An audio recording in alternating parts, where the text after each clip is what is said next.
Friends, welcome to Swiss cooking channel. இன்னைக்கு நம்ம சேனல்ல முளைக்கட்டின கம்பை வச்சு ஒரு ஸ்வீட் ரெசிபி பண்ண போறோம். ரொம்ப ஹெல்த்தியான ஸ்வீட் ரெசிபி இது. இதுக்கு பாத்தீங்கன்னா ஒரு கப்பு கம்பை எடுத்து நல்லா 12 மணி நேரம் 10 மணி நேரம் கிட்ட நல்லா ஊற வச்சுட்டு ஒரு நாள் ஃபுல்லா ஈர துணியில கட்டி வச்சிட்டீங்கன்னா இத மாதிரி அழகா முளை வந்துடும். இது பாருங்க எவ்வளவு அழகா வந்திருக்குன்னு சொல்லிட்டு. நம்ம சாதாரணமா இது மாதிரி சாப்பிட்றத விட இது மாதிரி முளை கட்டி சாப்பிடும் போது அதோட சத்துக்கள் பல மடங்கு அதிகரிக்கும். இத மாதிரி கம்பை முளை கட்டி வச்சுக்கோங்க. பச்சரிசி கொஞ்சம் ஒரு கைப்பிடி அளவு பச்சரிசி எடுத்து நல்லா ஊற வச்சு தண்ணி வடிச்சு எடுத்து வச்சிருக்கேன். தேங்காய் துருவல் ஒரு கப் எடுத்து வச்சிருக்கேன். இது பாத்தீங்கன்னா கொள்ளு பருப்பு. கொள்ளை நல்லா வறுத்துட்டு ஒரு சமமான பருப்புல போட்டு நல்லா நீங்க தேய்ச்சி எடுத்தீங்கன்னா அந்த மேல இருக்கிற தோலெல்லாம் வந்துடும். இந்த பருப்பு இது மாதிரி புடைச்சி எடுத்தா அந்த பருப்பு இது மாதிரி வந்துடும். வெல்லம் ஒரு கப் எடுத்திருக்கேன். இந்த இனிப்பு இதெல்லாம் நம்மளோட விருப்பம் தான். இதுல போடுற எல்லா பொருளுமே நம்மளோட விருப்பம் தான். எவ்வளவு வேணாலும் போட்டுக்கலாம். கம்பு மட்டும் கொஞ்சம் அதிகமா போடணும். இப்ப எப்படி செய்யறதுன்னு பாக்கலாம். அதுக்கு முன்னாடி இந்த கொள்ளு பருப்பு எப்படி செய்யறதுன்னு நான் காட்டிடுறேன்.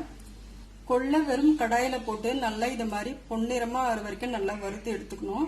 இப்ப பாத்தீங்கன்னா இதை இது மாதிரி ஒரு சமமான ஒரு இதுல போட்டு நம்ம உடைச்சு எடுக்கணும். எப்படி உடைக்கிறதுன்னு நான் காட்டுறேன்.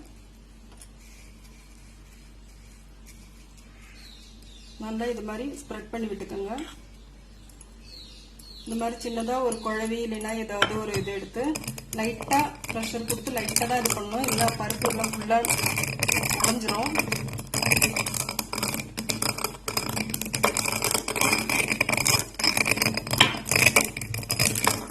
ஏற்கனவே இது எப்படி பண்றதுன்னு சொல்லிட்டு கொள்ளு சட்னியில நான் பண்ணி காட்டிருக்கேங்க. நீங்க அந்த கொள்ளு சட்னி ரெசிபி எப்படி போய் பார்க்கலாம்.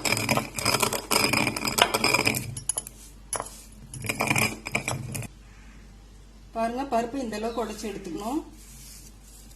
எப்படி உடைஞ்சிருக்கு பாருங்க. இதை நம்ம முரத்துல போட்டு புடைச்சு எடுத்துட்டு அது மேல இருக்கிற தோல் எல்லாம் வந்துடும். பருப்பு பாத்தீங்கன்னா இந்த மாதிரி அழகா இந்த மாதிரி வந்துடும். இத மாதிரி நீங்க செஞ்சுக்கோங்க. இந்த டிஷ்ஷுக்கு இந்த பருப்பு ரொம்ப முக்கியம். ஒரு மிக்சிங் பவுல்ல நம்ம கம்பை சேர்த்துக்கலாம்.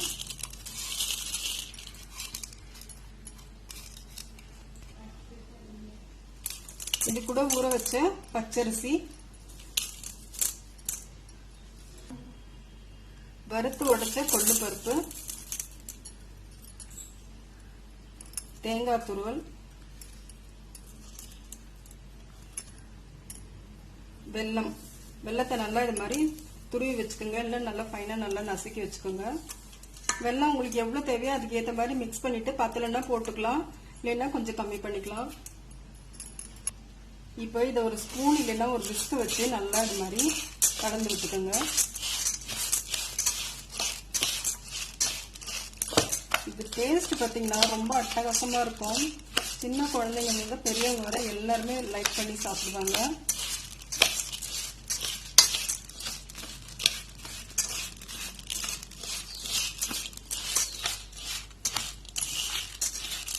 இது எல்லாமே நம்ம ஊற வச்சிருக்கோம். அரிசி ஊற வச்சிருக்கோம், கம்பு ஊற வச்சு முளை கட்டியிருக்கோம். ஆனா பருப்பு மட்டும் பாத்தீங்கன்னா நம்ம அப்படியே ஃப்ரெஷ்ஷா போடுறோம். அதனால பாத்தீங்கன்னா ஒரு இடத்துல நல்லா சவுச்சவுன்னு இருக்கும், ஒரு இடத்துல கறக்க மறுக்குன்னு சாப்பிட்றதுக்கு ரொம்ப டேஸ்டா இருக்கும்.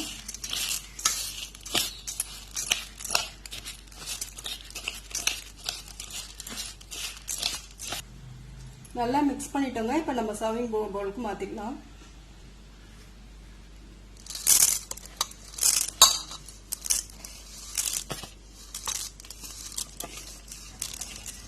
நீங்களும் இந்த ரெசிபி உங்க வீட்டுல ட்ரை பண்ணி பாருங்க. ரொம்ப நல்லா இருக்கும், ரொம்ப ஹெல்த்தியானதும் கூட.